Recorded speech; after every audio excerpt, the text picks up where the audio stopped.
Hi, Joni. Hello. It's good to see you again in our Poznań office. You are quite a regular visitor here, right? Yes, it's very nice to be here and meeting the team and all the people here in Poznań. Maybe for a start, if you could introduce a bit yourself and tell us, explain in a few words, what does Boozt do, would be great. Absolutely. So my name is Johnny and I'm working at Boozt.com as a data systems director. I have worked around 10 years at Boozt. Boozt is a Nordic e-commerce reseller, and our main focus is fashion, sport, beauty, and athleisure clothes. We are mainly focusing on the Scandinavian market, so Sweden, Denmark, Finland, and Norway. We do sell to the rest of the Europe, but our focus is Scandinavia. Our IT Nearshoring collaboration started in January 2017, but your first experiences were with offshoring to Yes. India and Vietnam. It was like 10 years back.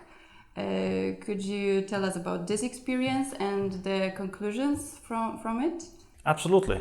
So in the early days of Boozt, we had all our technical capabilities outsourced in Vietnam and India, and that was working out great in the beginning. But after a while, we saw the need for taking a bigger grip and more control of our technical roadmap and having more of the technical know-how in-house. So we decided that we will set up a team in our headquarters in Malmö with developers. And in the same time around that, we decided that we need to have some partners nearby that can assist us in this journey. And also because it's hard to scale a team in one location, so we decided that we need to grow that to a couple of other locations near our office in Malmö. Okay, so you set up a team first in Lithuania? Yes, exactly. And then in Poland? Yes. And what are the benefits for you of having these nearshore teams? So the benefits of having nearshore teams is so when you have multiple teams, it's way easier for us to grow the size of the teams, because you can add one or two resources in each team, and then you're suddenly adding many because the scale. Because also it's very hard to find good developers in one spot. So if you can spread them out, it's good. And when you are having nearshore offices, it's also very easy for us to go and visit. It's closely, it's not so far distance, so it doesn't take many hours to go there. The time difference compared to when we had in Asia is it's non-existing, or maybe 1 hour difference only. So that makes it way easier to work during the same working hours.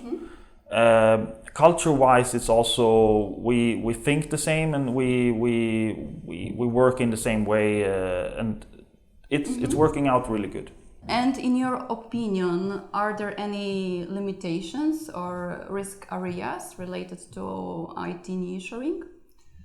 So when you work with outsourcing or nearshoring, I think the biggest challenge is the communication part.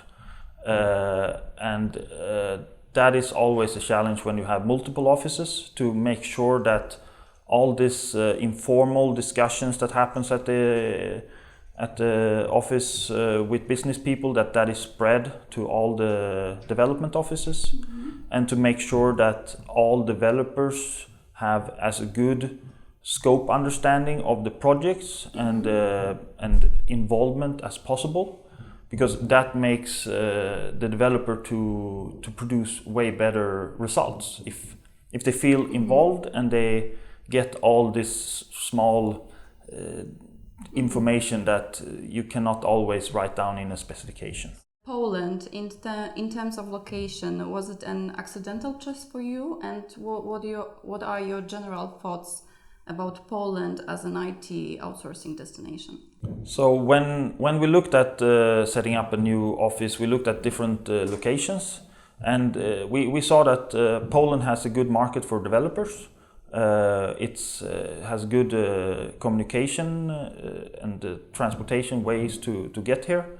The distance is reasonable, so it's fast to get to the different offices in Poland. So that was some of the factors that we decided. And what do you think about Polish developers and their kind of their performance, their skills? So all the developers that we have is very skilled, very good. We have different types of developers, front end, back end, more DevOps-ish like, and so there is a good range of expertise in the Polish market, and I think there is potential for growing, and that is what, of course, we and many others see. So Poland is a good market for development office. And it's also important that doing this project together with you, doing this project for you, you offer projects where developers can always continue to learn new skills on the project, and it's very valuable for them as well. Absolutely. So it's a win-win, and this is the type of collaborations we are always aiming at. Yes. And why did you decide to work with JCommerce? Were there any specific selection criteria that you followed, you applied? So when we went through this process, and the first time that we met a representative from JCommerce, we got a very good impression, and we saw that there is a good potential for running a good collaboration with JCommerce. And we already had some projects on our mind, and JCommerce had available resources in the Poznan office, so we decided to start the collaboration and set up a team of initially 4 people, and starting one of the projects that we had in mind. And from there we have grown. From your perspective, what are JCommerce strengths? JCommerce is a big established company. We feel that it has the scale to grow in the way we want. We want to be reasonable fast to add new resources to the teams, and JCommerce is helping a lot there. We also feel there is a lot of trust. We can trust the JCommerce, both developers that we have daily talks with, also the management level. When we have different issues that you always have in collaborations, we feel that JCommerce is acting fast, and that is of big importance when you have a team that is sitting a little bit away from your daily office. We also see that JCommerce is investing a lot in the developers, and they do a lot of training. They go on conferences and sending people to different events, and that is very important because people need to grow. They need to continue educate themselves in the different areas, see new stuff, and of course we from Boozt can help in this, but it's very important that JCommerce is also investing in the people that we are collaborating with. And are there any best practices or solutions that you could advise companies that would like to start collaboration with JCommerce that work for you while working with us? The biggest advice I will say is be present, be active in the communication. Try to communicate as much as possible. Try to spread the culture, the messages, the scope, because that is the biggest key for success. If everyone is on the same page of what is the goal of the project. Okay, Johnny, thank you for having this conversation with us and for being such a good client. And I hope our collaboration will last much, much longer. Thank you very much. I also hope so. Thank you.